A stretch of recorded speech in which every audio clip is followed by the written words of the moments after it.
मनोहर का घर पुराने कब्रिस्तान के पीछे था और उसके घर के छत से वो कब्रिस्तान अच्छे से दिखता था। वो रोज उस कब्रिस्तान को पार करके ही अपने काम पर जाता था। मनोहर के दो बच्चे थे और दोनों बच्चे बड़े ही शैतान थे। बड़े बेटे का नाम रॉकी और छोटे बेटे का नाम विकी था। एक बार गर्मी की छुट्टियों में रॉकी और विकी की बहन सोनिया भी आई हुई थी। तीनों मिलकर रात के लगभग 12 बजे एक रूम में ट्रूथ और डेयर खेल रहे थे। रॉकी सोनिया से पूछता है कि तुम ट्रूथ लोगी या डेयर। सोनिया डेयर लेती है और पूछी है कि तुम लोग कुछ खतरनाक करने के लिए तो नहीं कहोगे ना। रॉकी, ये हुई ना बात, तो जाओ अब छत पर से घूम करके आओ और छत पर रखे गमले में से फूल तोड़कर लाना होगा, तभी हमें पता चलेगा कि तुम छत पर से आई हो। सोनिया, छत पर से तो कब्रिस्तान दिखता है। नहीं, मैं नहीं जाऊंगी। रॉकी और विकी दोनों सोनिया को छत पर जाने के लिए जबरदस्ती बोलते हैं। सोनिया छत पर जाती है और जैसे ही गमले में लगे फूल की तरफ बढ़ती है, तभी उसकी नजर कब्रिस्तान की ओर पड़ती है। कब्रिस्तान में एक बड़ा सा सूखा पेड़ होता है। वह देखती है कि उस पेड़ पर एक सर कटी हुई उल्टी लाश लटक रही होती है। सोनिया उसे देखती है और जोर से चिल्लाती हुई बेहोश हो जाती है। फिर जब सोनिया बहुत देर तक छत पर से नहीं लौटती है तो रॉकी और विकी दोनों डर जाते हैं और वह छत पर जा करके देखते हैं तो पाते हैं कि सोनिया बेहोश पड़ी है। वो तुरंत मनोहर को बुलाते हैं और सारी बात बताते हैं। मनोहर, तुम तीनों को ऐसा खेल खेलने की जरूरत क्या थी?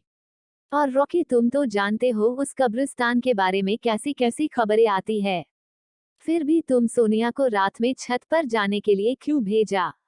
रॉकी, सॉरी डैड, मुझसे गलती हो गई, हम आगे से ऐसा नहीं करेंगे। मनोहर, और फिर कभी दोबारा ऐसा काम किया तो तुम दोनों को उसी कब्रिस्तान में छोड़ाऊंगा। अच्छा सोनिया बेटी, ये बताओ तुमने वहां ऐसा क्या देख लिया था कि तुम वही बेहोश हो गई?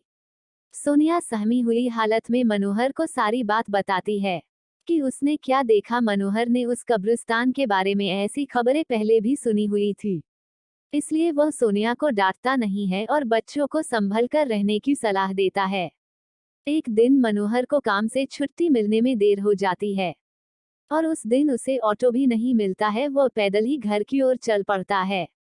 इधर विकी और रॉकी दोनों आपस में बात करते हैं।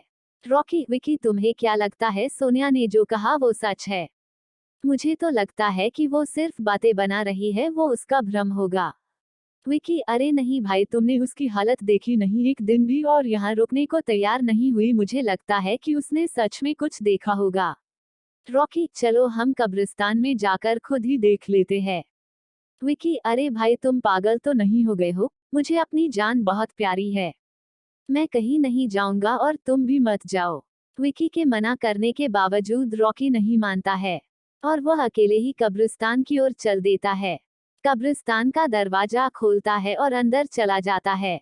वह उस पेड़ की ओर भी देखता है जिस पर सोनिया को सर कटी हुई उल्टी लाश दिखी थी।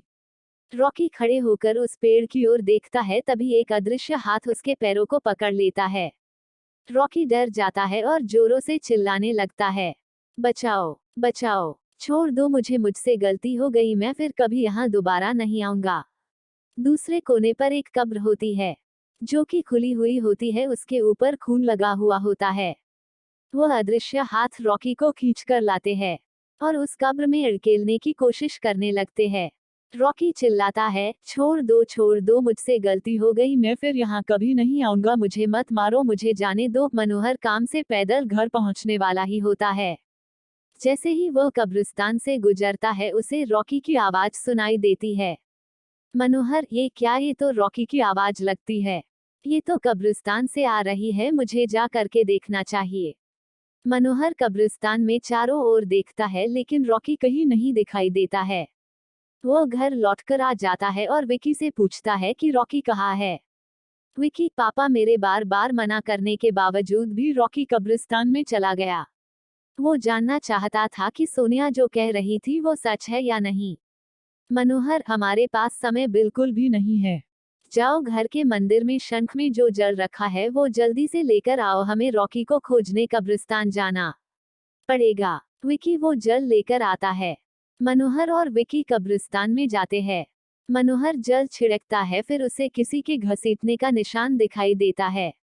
वो समझ जाता है और फिर उस निशान का पीछा करते हुए उस कब्र तक पहुंच जाता है। मनोहर कब्र के आसपास वो जल छिड़कता है। कब्र से अजीब अजीब सी आवाजें आती है। विकी बहुत डर जाता है। मनोहर, मुझे लगता है कि श्रापित प्रेत आत्माओं ने रॉकी को इस कब्र के अंदर कैद कर लिया है। हमें जल्द ही इसे निकलना होगा। तुम ये पवित्र जल आसपास छिड़कते रहो। इससे हमें वो प्रेत आत्माएं कोई नुकसान नहीं पहुंचा पाएंगी। मैं कब्र को खोलने की कोशिश करता हूँ।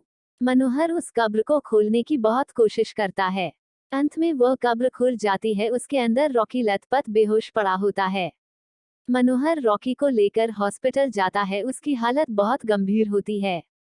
उस दिन के बाद मनोहर उस घर को छोड़कर शहर से दूर एक दूसरे घर में अपने पूरे परिवार के साथ रहने चला जाता है।